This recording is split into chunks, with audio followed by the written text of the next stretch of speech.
untuk ibadah. ibadah. Teman-teman, saya mohon maaf ya, di dalam Islam itu tidak cukup hanya membaguskan tauhid dan ibadah, tapi ada satu tanggung jawab kita adalah rahmatan lil alamin, menjaga kelestarian alam ini. Ya. Jadi tolong rekan-rekan, sedih sekali kalau kita lihat umat Islam kalah kebersihannya oleh negara tetangga yang belum mengenal Islam. Ya. Singapura bersih, benar? Kita kadang-kadang ada yang minum sambil jongkok, Ustaz, sambil. Ya. Kenapa kamu minum sambil jongkok? Sunnah dong, gelekek, lempar aja. Lah, jongkoknya sunnah. Ini botolnya dilempar. Bid'ah. Bid'ah, benar. Nah, termasuk kelestarian alam ini kalau kita coba bersepeda ternyata beda. Cung yang punya kebiasaan bersepeda rutin masih sedikit tuh, Pak Wali. Kami mencoba di sana menganalisa dari 1.300 santri bersepeda, jauh lebih sehat, Pak.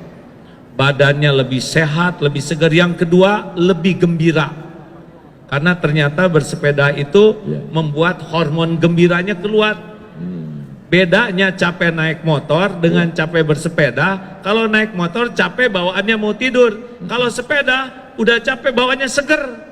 Sehingga oksigennya banyak di otaknya. Juga dengan bersepeda itu mudah silaturahim ke tetangga, dan sesama pesepeda juga nggak kenal ngobrol, kering-kering, ya benar. Jarang naik motor tidit malah berantem nih. Dan juga bersepeda efisien, hemat BBM, hemat parkir, karena tadi saya ke tempat parkir juga nggak ditagih ya.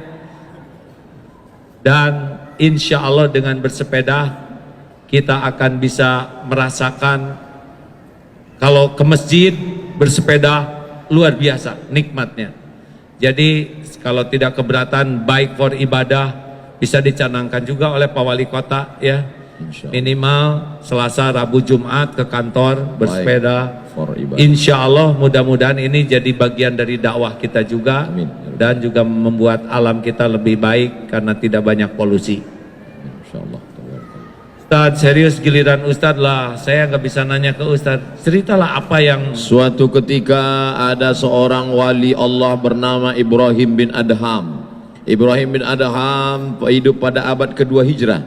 Nabi, sahabat Nabi, tabi'in. Datanglah seorang menemui Ibrahim bin Adham. Dia katakan, aku sedang susah hati, aku sedang risau, aku sedang galau melihat hidup. Lalu Ibrahim bin Adham menanyakan kepada dia 3 pertanyaan. Apakah umur yang sudah dijamin Allah Ta'ala mungkin berkurang? Tidak. Apakah rezeki yang sudah dijamin Allah akan berubah? Tidak. Apakah ketentuan dalam hidupmu yang sudah ditetapkan Allah mungkin dirubah oleh manusia? Tidak. Umurmu dijamin Allah, rezekimu dijamin Allah, nasibmu dijamin Allah. Lalu apa yang membuat engkau risau? Nah, bagaimana menanamkan itu ke dalam hati kita? Kadang kita hafal ceritanya, tahu, tapi untuk menguatkannya itu kita masih, ketika menceramahkannya, jangan risau tentang hidup, takbir. Tapi ternyata kita risau juga. Saya diajarin guru saya begini, jangan pernah berharap dari makhluk. Jangan pernah berharap pada makhluk. Iya. Karena semua makhluk tidak bisa memberikan apapun kecuali yang diberikan Allah untukmu. Allah. Jangan takut oleh makhluk. Karena makhluk tidak bisa membawa mudarat apapun kecuali yang ditetapkan Allah untukmu. Ya. Oleh karena itu bergaulah dengan makhluk. Jangan tapi jangan ingin diberi, jangan ingin dipuji, jangan ingin dihargai, jangan ingin dibalas budi. Pokoknya stop dari makhluk. Kalau ke Allah saja. Ingin disayang Allah, ingin diberi Allah. Kalau nya ke makhluk, pasti Allah ngasih alarm gelisah. Ke makhluk itu memberi, menghargai, menghormati, niscaya hati akan jauh lebih tentram. Silakan. Insya Allah. Jadi tidak boleh berharap kepada makhluk. Gak boleh. Termasuk berharap sepeda tadi juga tidak boleh. Ya boleh. Sudah cukup aja tadi saya ngomong, jangan diungkit-ungkit. jangan diingat-ingat. Masya Allah. Ternyata menyakitkan.